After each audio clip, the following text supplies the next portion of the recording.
وكملنا إلى بني إسرائيل بالكتاب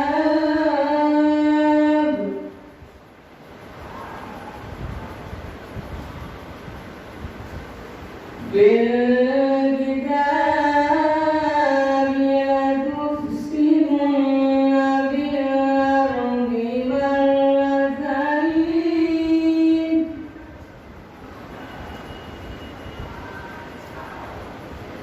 في الأرض مرتين ولتعلن علوا كبيرا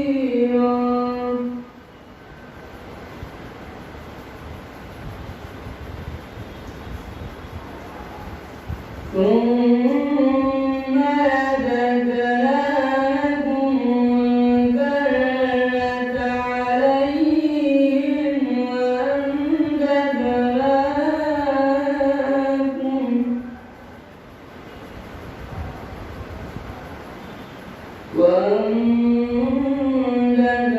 وأمددناكم بأموال وبنين وجعلناكم أكثر نفيرا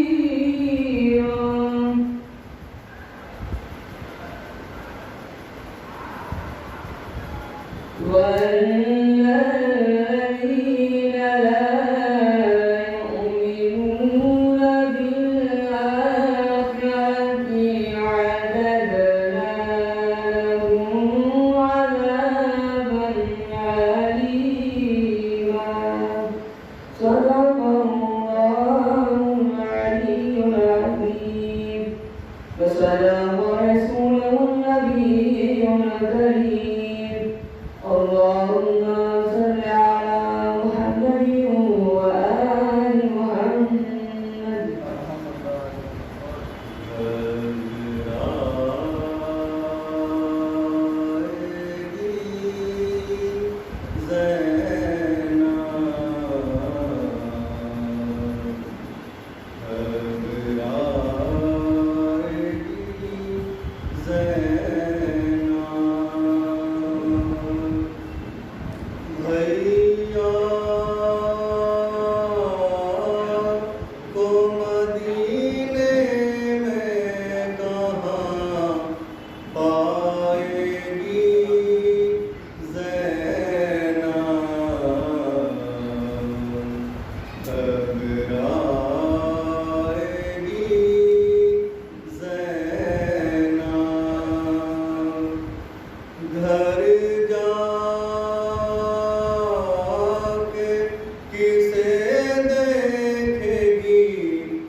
أعوذ بالله من الشيطان الرجيم بسم الله الرحمن الرحيم الحمد لله رب العالمين والصلاة والسلام على أشرف الأنبياء والمرسلين وأشرف المرسلين أبي القاسم محمد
رسول کی کوئی حدیث ہے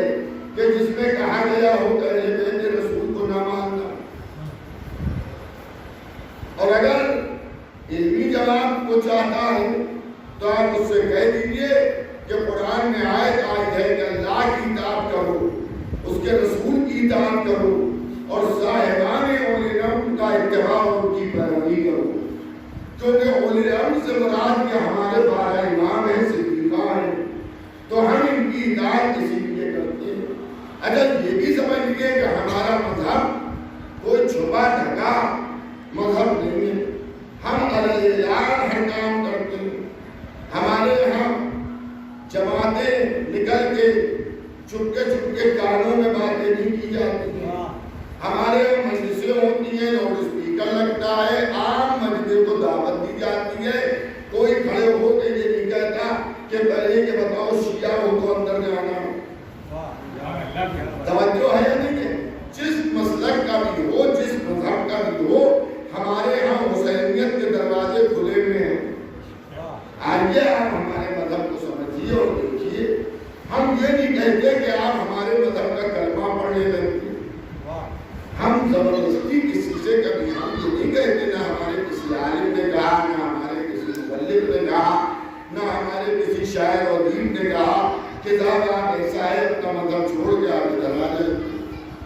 ہمیں کہنے کی ضرورت اس لیے نہیں ہے کہ بلا تجویز میں مثال دے دوں آپ کی خدمت میں، 2 ٹھیلے سیب کے لگے ہوئے ہیں اور آم کی فضل ہے، 2 دکانیں آم کی لگی ہوئی ہیں۔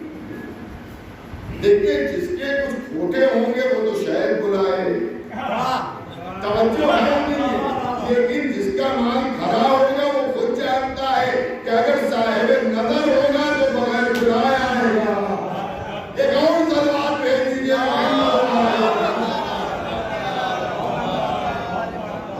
تو ہمارے یہاں کوئی ایسا معاملہ نہیں ہے کہ ہم یہ کہیں مگر ہمارے دروازے کھلے ہوئے ہیں اور ہر چیز ہمارے لیے اعلان کرتے ہیں۔ ابھی تقریباً 1 مہینے کے بعد جو ہے وہ محرم شروع ہوگا، تو محرم بھی ہمارے یہاں چھوٹے کمروں میں یا گھروں میں نہیں ہوتا ہے، الگ اعلان ہوتا ہے۔ اگر مجلس گھر میں بھی ہو ہے تو آدمی باہر کھڑے ہو کے سب کو ہاتھ جوڑ کے بلاتا ہے، اور جو بڑی مجلسیں مرکزی ہوتی ہیں اور بھی لوگ آتے ہیں اور شریک ہوتے ہیں، تو ہمارے یہاں چیز الگ اعلان ہوتی ہے۔ ہم الگ اعلان یہ کہتے ہیں کہ اہل بیت پیغمبر اولی الامر ہے۔ اگر چند مسلمانوں کی سمجھ میں یہ نہیں آتا ہے تو یہ ثابت کریں کہ مولا علی اولی الامر نہیں ہے، امام حسن اولی الامر نعوذ باللہ نہیں ہے، امام حسین نعوذ باللہ اولی الامر نہیں ہے، اس لیے کہ ان کے منہ میں اتنی زبان نہیں ہے کہ وہ یہ کہتے ہیں علی اولی الامر نہیں ہے، اس لیے کہ اولی الامر کی سب سے بڑی پہچان یہ ہے کہ امر الہی جس کے اشارے پر چلے۔ اب امر الہی یا علی کے اشارے پر چل رہا ہے، یا حسن کے اشارے پر چل رہا ہے، یا حسین کے اشارے پر چل رہا ہے، یا اس خاندان کے کسی بھی علی محمد کو اٹھا کے دیکھ لیجیے، یہاں تو عالم یہ ہے کہ سن کی ضرورت بھی نہیں ہے کہ صاحب تجربے کار ہو، جہاں دیدہ ہو، طویل عمر رکھتا ہو، تب علم کا نکھار آئے گا۔ یہاں علم کی کیفیت تو یہ ہے کہ اگر دادا برسر ممبر دعوے ضروری کرتا ہے تو پوتا بھی آغوش مادر میں لوہے میں دودھ پڑتا ہے۔ ایک اور بلندر سوال میں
لیکن جب نشر کا مرکز ایک ہوتا ہے تو اتنی بڑی اسکرین پہ بھی وہ چیز دکھے گی جو اتنی بڑی اسکرین پہ دکھ رہی ہے.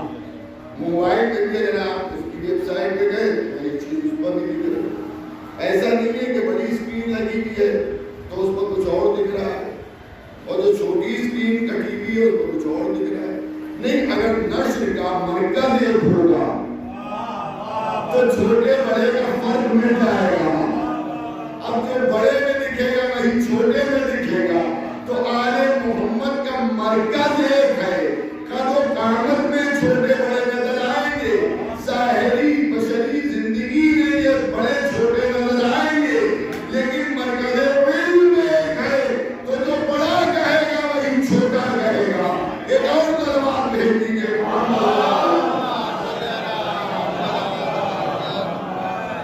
جو بڑا کہے گا وہی چھوٹا کہے گا. تو یہاں علم کا مرکز ہے. اور اسی کا ثبوت آپ ایک اور یہ دیکھیے کہ آج شب شہادت امام محمد تقی علیہ السلام کو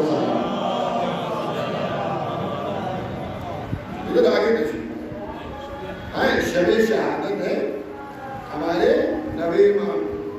بزرگ جاتے ہیں لیکن جو بچے یہاں پر بیٹھے ہیں ذرا غور سے سنیں کہ شب شہادت ہے ہمارے نبی امام محمد تقی علیہ السلام. اور کم سنی میں یہ یقین ہوئے امام رضا علیہ السلام کو جب شہید کیا گیا ہے تو نبی امام ہمارے کم سن ہوئے. 8-9 برس کے سے بھی کم. لیکن امامت کے جو جوہر تھے وہ اسی طرح سے پایا گیا. ایسا نہیں ہے کہ صاحب کم سن ہے تو ابھی پختہ ہو جائیں اس کے بعد اتنی امامت یا صلاحیت آئیں گے. ایسا نہیں. اچھا ایک بات اور آپ کی خدمت میں عرض کر دوں کہ دیکھیے امام کی شہادت کے لیے کتابوں میں جو لکھا ہے وہ آخری زکات لکھا ہے. زکات کا آخری دن کیا زکات کا آخری دن. تو 29 بھی آخری دن ہو سکتا ہے اور 30 بھی آخری دن ہو سکتا ہے. اگر مثلا چاند کل ہو جائے ویسے کلنڈروں وغیرہ میں کل چاند رات ہے لیکن جب تک کہ چاند کی تحقیق نہ ہو اس وقت تک کلنڈروں میں بھروسہ ہمیں نہیں کرنا. تو اگر کل چاند ہو گیا ٹھیک ہے امام کی شہادت کی تعلیم ہو گئی پرسوں پہلے جس ذریعے جو ہوگی وہ مبارک ہے. اور اگر چاند کا نہ ہو تو پرسوں جو ہے 30 ذکات وہ بھی یوم غم ہے. اس دن بھی کوئی خوشی کی تقریب نہیں کرنا چاہیے. اور اس تاریخ میں اکثر لوگ دھوکہ اس حساب دکھاتے ہیں کہ عمد فاطمہ کی تاریخ پہلی ذیلحج ہے تو پہلی ذیلحج کو لوگ عمومی طور پر اپنے گھروں میں شادیاں رکھ لیتے ہیں اور وہ چاند اندر گڑبڑ ہو گیا 29 کا چاند نہیں ہوا 30 کا چاند تو وہ تاریخ گڑبڑ ہو جاتی ہے. ایک بات تو کہتے ہیں صاحب شادی ایک دینی فریضہ ہے. بالکل شادی ایک مذہبی دینی فریضہ ہے مگر ہاتھوں میں مہندی لگانا اچھے کپڑے پہننا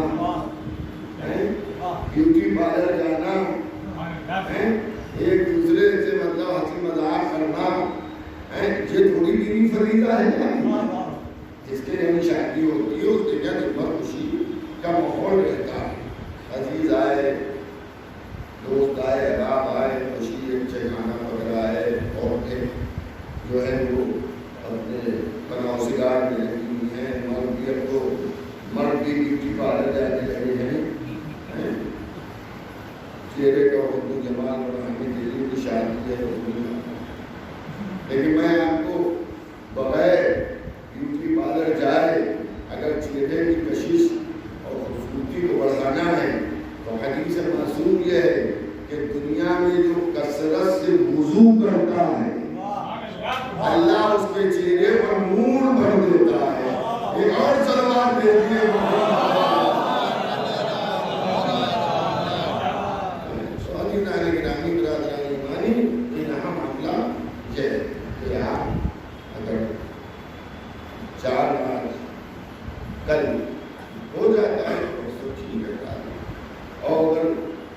کل چاہے نہیں ہوتا ہے تو پرسوں کی تعریف جو ہے وہ نہیں ہے.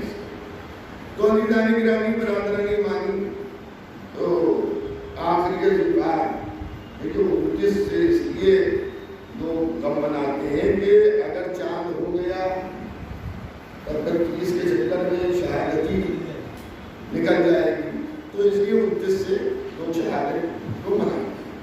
عزیزان گرامی شہادت امام کی ہے تو میں چند باتیں آپ کی خدمت میں زندگی کے مولا کے واقعات اور ایک جو بہت ہی مشہور واقعہ ہے اسی کو میں آپ کی خدمت میں سنائے دیتا ہوں، کیونکہ میرا سلسلہ گفتگو یہ ہے کہ بارگاہ محمد میں اور گراؤنڈ میں یہ ضروری نہیں ہے کہ ایک عمر پر آدمی آئے گا تب اس منصب پہ پہنچے گا، بلکہ یہاں عمر کی قید نہیں ہے.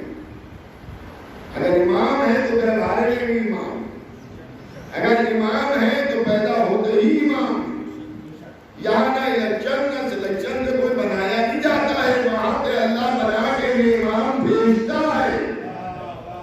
یہی وجہ ہے کہ جس دنیا میں آ کر اپنے آثار امامت دکھاتے ہیں، کل جن امام کی شہادت کی تاریخ ہے جب امام کی، ان کے حالات زندگی ملتا ہے کہ کمسنی کا عالم تھا، 8 یا 9 برس کی عمر تھی، اور یہ راستے پر کھڑے تھے، اور انہی کی کچھ عمر کے ظاہری عمر کے ساتھ بچے کچھ کھیل رہے تھے، اور آپ کے اوپر کھڑے تھے کہ اتنی دیر میں بادشاہ وقت کی سواری گزری. جب بادشاہ وقت کی سواری گزری تو ظاہر ہے اس میں چاؤ حشم، اس میں گھوڑے سوار، تیر انداز، تلوار بردار سب ہیں. تو بچوں نے جب جو دیکھا تو سب کے سب بچے وہاں سے بھاگ نکلے، مگر امام اپنی جگہ سے ڈر سے بس نہیں ہوئے. تو بادشاہ کو بھی ذرا سی حیرت ہوئی، اور وہ حیرت یہ ہوئی کہ سب بچے نکل گئے مگر یہ بچہ کو پڑا. تو بادشاہ سے وہاں نہیں گیا اور بادشاہ نے آگے سوال کیا. سواری جب امام کے قریب آئی تو اس نے اپنی سواری کو روکا، اور روکنے کے بعد اس نے کہا کہ بتائیے کہ سب بھاگ گئے مگر آپ کو نہیں بھاگے. تو امام نے ارشاد فرمایا کہ میں اس لیے نہیں بھاگا کہ نہ میرے کھڑے ہونے کی وجہ سے تیرا راستہ تنگ ہو رہا ہے، اور نہ مجھے تجھ سے کوئی خوف ہے. اور اگر میں ہوتا تو میں ایک جملہ کہتا کہ تم نے یہ پوچھا سب بھاگ گئے، آپ کیوں نہ بھاگے؟ جو فرار سے محبت کرنے والے تھے وہ بھاگ گئے، جو کرار کا بیٹا ہے وہ کھڑا رہا. ایک اور دروازہ پہ لیے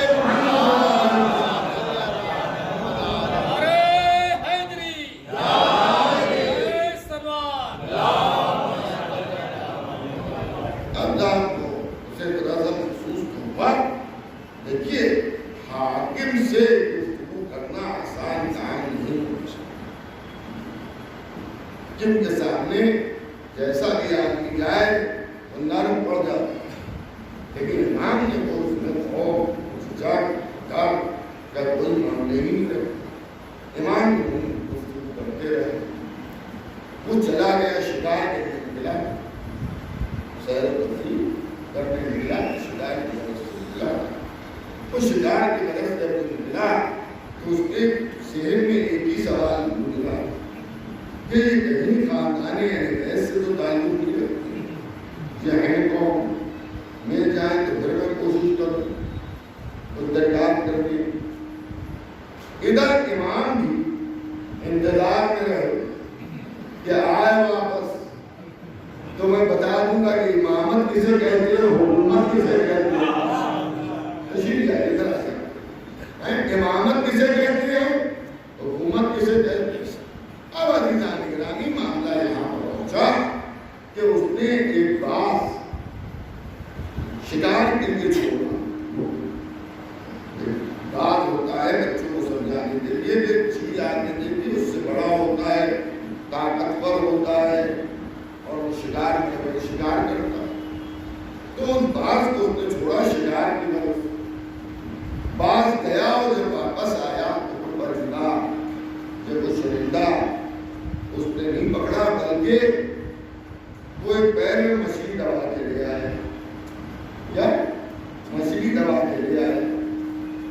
شاگرد تعجب ہوا کہ مچھلی کہاں سے لے آیا، لیکن اس کا نتیجہ یہ ہوا کہ اس مچھلی کو اس نے امام کی امامت کا امتحان لینے کے لیے اپنے پاس رکھ لیا کہ اگر وہ بچہ مل گیا تو میں اس کا امتحان لوں گا تاکہ معلوم ہو جائے کہ وہ عام انسان نہیں ہے، خاندان غیب کے۔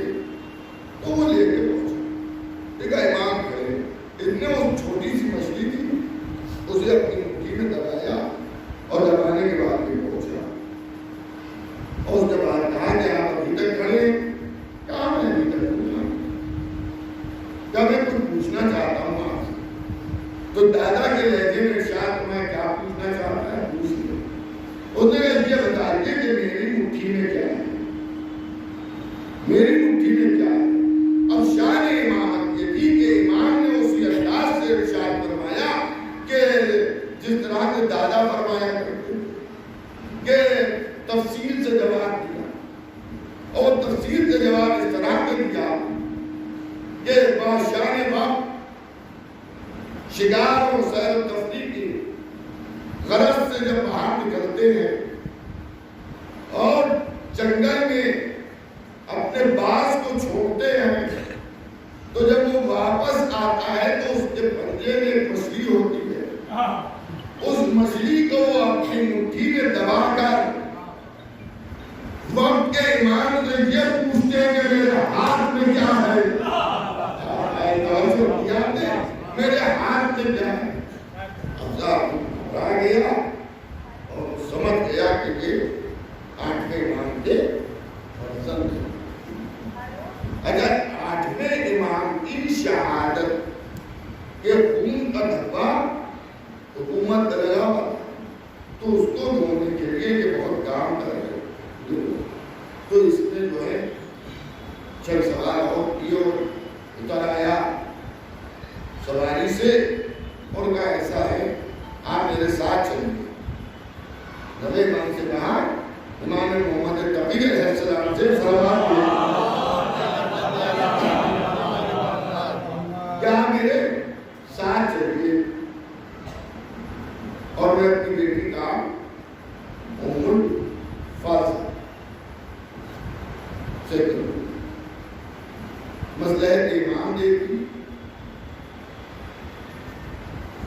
امام نے اللہ کی مصلحت کو دیکھا اور اس کے بعد محمد چلے تو جیسے پہنچا اور اس نے تب بیٹھ کر یہ اعلان کیا کہ میں اپنی بیٹی کا ان کے ساتھ کروں گا اور ان کا تعلق کرایا کہ میں تو جو بنی عباس تھے ان بنی عباس میں گھربلی بچ گئی کہ اگر یہ علوی خاندان بنی ہاشم کا خاندان سرکار کا داماد ہو گیا، سرکاری داماد ہو گئے تو پھر معاملہ گڑبڑ ہو جائے گا اور پھر خلافت ان کی طرف چلی جائے گی۔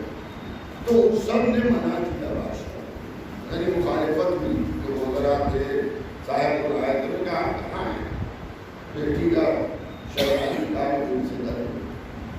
تو جب کچھ بھی لوگوں کا چارہ چلا تو انہوں نے یہ کہنا شروع کیا کہ ابھی تو ان کی عمر بہت کم ہے، 8-9 سال کی ہے، تو کم از کم ان کو پڑھوا لیجیے، لکھوا لیجیے۔ پڑھوانے لکھوانے کی بات اس لیے کی گئی تھی کہ کچھ موقع پڑھانے لکھنے کے لیے ہمارے عالم پڑھائے گا تو وہ ہو سکتا ہے کہ عقیدے نظریے کو بدل دے۔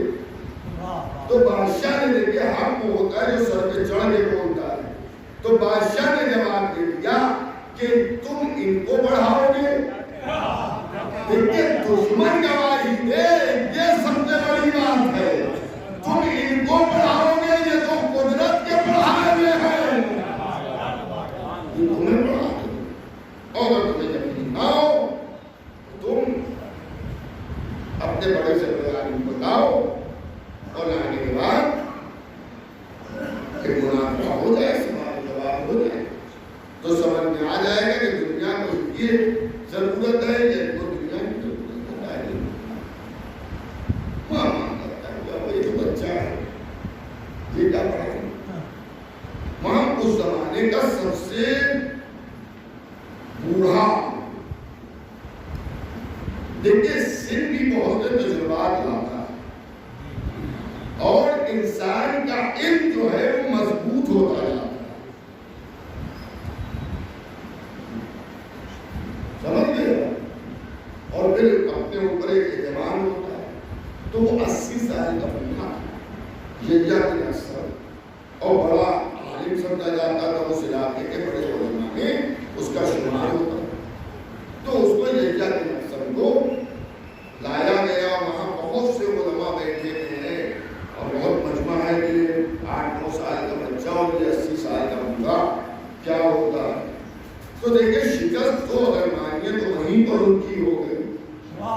آل محمد کے دشمنوں کی شکست تو وہیں ہو گئی کہ جہاں ایک بچے کے سامنے بوڑھا لایا جا رہا. لیکن اس خاندان میں ہمیشہ یہی ہوا.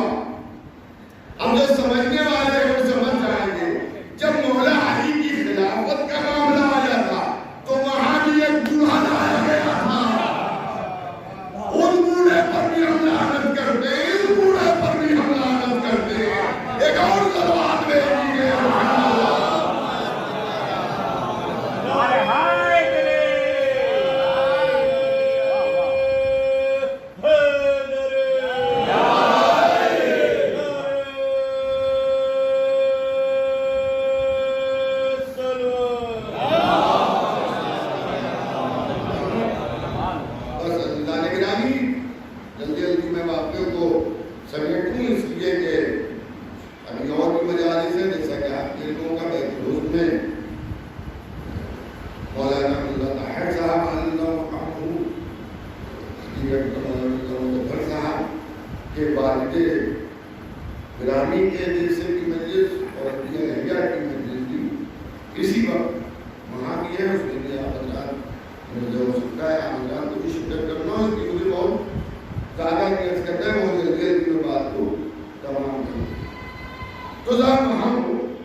تو امام نے اس سے بھی پوچھا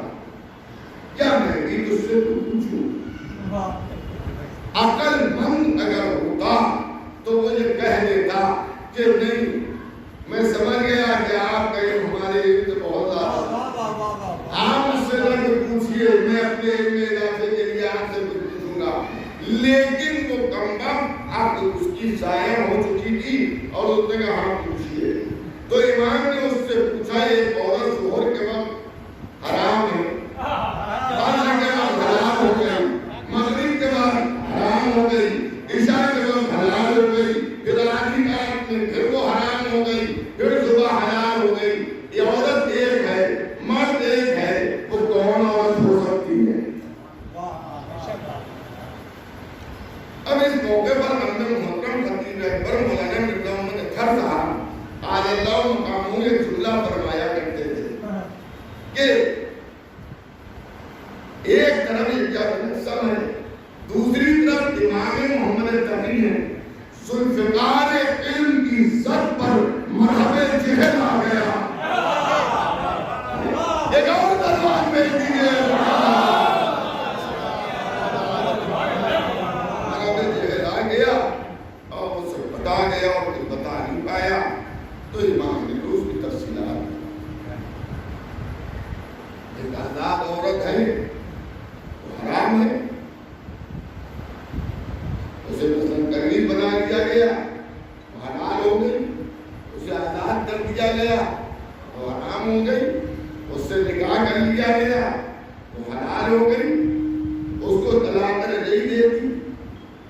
ہاں یہ بھی سمجھ لیجیے، طلاق جو پڑھی جاتی ہے ہمارے ہاں اس میں تقریباً 3 مہینے کے اندر اگر میاں بیوی مل جائیں اور وہ اپنی زندگی کو پھر سے کنٹینیو کرنا چاہیں تو طلاق جو ہے وہ ختم سمجھ گیا۔ جیسے باہر کے لوگوں نے سمجھایا ہے، اس کی سمجھ میں آیا، لڑکی کی سمجھ میں آیا، لڑکی کی سمجھ میں آیا، اور پھر ساتھ میں رہ گی اور واجب زندگی شروع کر دی 3 مہینے کے اندر، تو کیا ہے؟ اسی لیے آپ دیکھیں کہ شریعت نے بھی 3 مہینے تک نام و نفقہ دینے کا شوہر کے اوپر فرض قرار دیا۔ تو امام نے کہا رجوع کر لی، پھر وہ حلال ہو گئی، اور پھر اس نے اپنی بیوی کو اپنی ماں سے تشبیہ دی۔ یعنی اگر کوئی شخص اپنی بیوی کے جسم کو اپنی ماں سے تشبیہ دے تو اس کی بیوی اس کے اوپر حرام ہو جائے، تو اس کا کفارہ دینا پڑتا ہے۔ جب اس کا کفارہ دے دیا تو وہ حلال ہو گئی۔ تو صاحب زمانہ مضبوط ہو گیا کہ امام محمد تقی علیہ السلام نے اتنی کم عمر میں اتنے مفصل جوابات دیے، اور پھر الفضل سے امام کا عام ہوا۔ اور یہ بھی میں آپ کی خدمت میں عرض کر دوں کہ جو لوگ یہ کہتے ہیں کہ رسول کی بیویوں پر لعنت کرتے ہیں، اور اس میں کہا جاتا ہے کہ رسول کی 2 بیویاں فلاں فلاں کی بیٹیاں کی اس لیے شیعہ جائیں۔ نہیں بھائی، یہ سب معاملہ نہیں ہے، لعنت تو ہم کرتے ہیں، اس میں کوئی چھوٹی بات نہیں ہے، ہم نہیں کرتے ہیں، اوپر میں بیٹھی تھوڑی کرتے ہیں، مگر ہمارے کیا مرتبہ محبت ہے رسول اور آل رسول۔ اگر رسول کی بیٹی، اگر رسول کی زوجہ، اگر رسول کی زوجہ غدار نکل جائے تو ہم اس پر لعنت کرتے ہیں، اور اگر امام کی زوجہ غدار نکل جائے تو ہم اس پر بھی لعنت کرتے ہیں۔ اگر رسول کی 2 بیٹیاں نااہل ہیں تو ہم ان پر لعنت کرتے ہیں، اور اگر 2 اماموں کی الگ 2 بیویاں 14 بنت اشعث امام حسن علیہ السلام کی دو اور ام الفضل امام محمد تقی علیہ السلام کی دو، میں ہم دونوں پر لعنت کرتے ہیں۔ جو لعنت کرنے کے لیے اماموں کو اماموں الفاظ نے جب زہر دیا، زہر کا اثر امام پر ہوا، تو اللہ نے اس کی عمل کو ضائع کر دیا، پاگل ہو گئے، اور ایسے عالم میں یہ داستان ظلم بیان کرتی، بس اللہ تعالیٰ میں اس وقت داستان ظلم بیان کرتی اور یہ کہتی تھی کہ رات بھر محمد نبی پانی مانگتے رہے مگر ہم نے ان کو پانی نہیں دیا۔ دیکھیے جب ذہن کا اثر ہوتا ہے جسم کا تو آدمی کو پیاس بہت، کیا رات بھر پانی مانگتے رہے مگر میں نے انہیں پانی دیا نہیں۔ اب آپ سمجھ سکتے ہیں کہ رات بھر امام کتنے قلب میں رات بسر کی ہوگی اور جس طرح سے امام پانی مانگ رہے ہوں گے، لیکن اس ملونہ نے پانی دیا نہیں اور ہمارا نواں امام بھی پیاسا شہید ہو گئے، ہمارے نوے امام بھی شہید ہو گئے مگر ملونہ نے پانی نہ دیا، آزاد ہو گئے۔ مگر ہمارے نوے امام کو پیاس کو زیادہ لوگ یاد نہیں کرتے ہیں کیونکہ ایک رات کے پیاسے ہیں۔ اللہ دیکھیں مرحوم کے سارے سلام کے لیے بہترین موقع یہی ہے کہ اہل بیت کے ہم نے آنسو بہا لیجیے اور اب اس کو اظہار ثواب کر دیجیے۔ عزیزان گرامی، برادران ایمانی، ہمارے نوے امام کو کوئی پیاسا نہیں تصور کرتا، لیکن جب پیاس کی بات آتی تو حسین یاد آتے ہیں۔ ارے ام الفضل رو رو کے کہتے کہ میں نے پانی نہیں دیا، رات بھر وہ پانی مانگتے رہے۔ میں اپنے نوے امام سے کہوں گا آپ ایک رات کے پیاسے ہیں، ہائے کربلا کے حسین جو 3 دن سے زیادہ کے بھوجوں پیاسے ہیں۔ اور عزیز آدمی گرامی، یہ سب باتیں تو سامنے کے انسان کی زندگی کے تجربے کی ہیں۔ جب خون جسم سے نکلتا ہے تو پیاس لگتی ہے۔ آپ نے دیکھا ہوگا خدا نہ کرے کسی کا ایکسیڈنٹ ہو گیا، کسی کے جسم سے خون بہ رہا ہے تو سب سے پہلا کام یہ ہوتا ہے اس کے ہونٹ سوکھنے لگتے ہیں اور وہ پانی مانگتا ہے۔ کبھی کبھی طبی اعتبار سے پانی نہیں دیا جاتا ہے، ڈاکٹر کہتے ہیں روئی کو بھگو کے اس کے ہونٹوں پر پانی ڈال دیجیے تاکہ اسے پانی کا احساس ہو جائے۔ تو جب خون بہتا ہے تب پیاس تیز ہو جاتی ہے، یا اگر کسی کو دوڑا دیا جائے۔ اس گرمیوں کے زمانے میں جو چل رہی ہیں، جب آپ کسی کے گھر جاتے ہیں اور آپ بیٹھتے ہیں تو پہلا کام یہ ہوتا ہے کہ گھر والا پانی لا کے رکھتا ہے کہ بھائی سڑک سے چل کے آئے ہیں، پیاسے ہوں گے وہ پانی پلا دیجیے۔ اور اگر کبھی کبھی کوئی پانی پلانے والا نہیں ہوتا ہے تو مہمان خود مانگ لیتا ہے، ارے ذرا سا پانی منگوا دیجیے گا۔ عزیزان گرامی، تو جب کوئی دوڑے تب پیاس محسوس ہوتی ہے، کوئی چلے تب پیاس بھڑک جاتی ہے۔ اور تیسرا معاملہ یہ ہے کہ اگر دل پر چوٹ لگ جائے اور دل پر صدمے ٹوٹنے لگے تب بھی پیاس بھڑکنے لگتی ہے، تب بھی پیاس لگنے لگتی ہے۔ اسی لیے آپ نے دیکھا ہوگا کسی کے گھر میں کوئی موت ہو گئی ہے اور اس کے بچے بھائی بہن رو رہے ہیں، گھر والے رو رہے ہیں، تو سب سے پہلے یہ کیا جاتا ہے کہ ان کو پانی پلانے کی کوشش کی جاتی ہے کہ پانی پلا دیا جائے۔ ہائے کربلا کے مظلوم حسین، ہائے میرا آقا پیاسا حسین،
ایک مرتبہ سورہ الحمد اور 3 مرتبہ سورہ توحید کی تلاوت فرما کر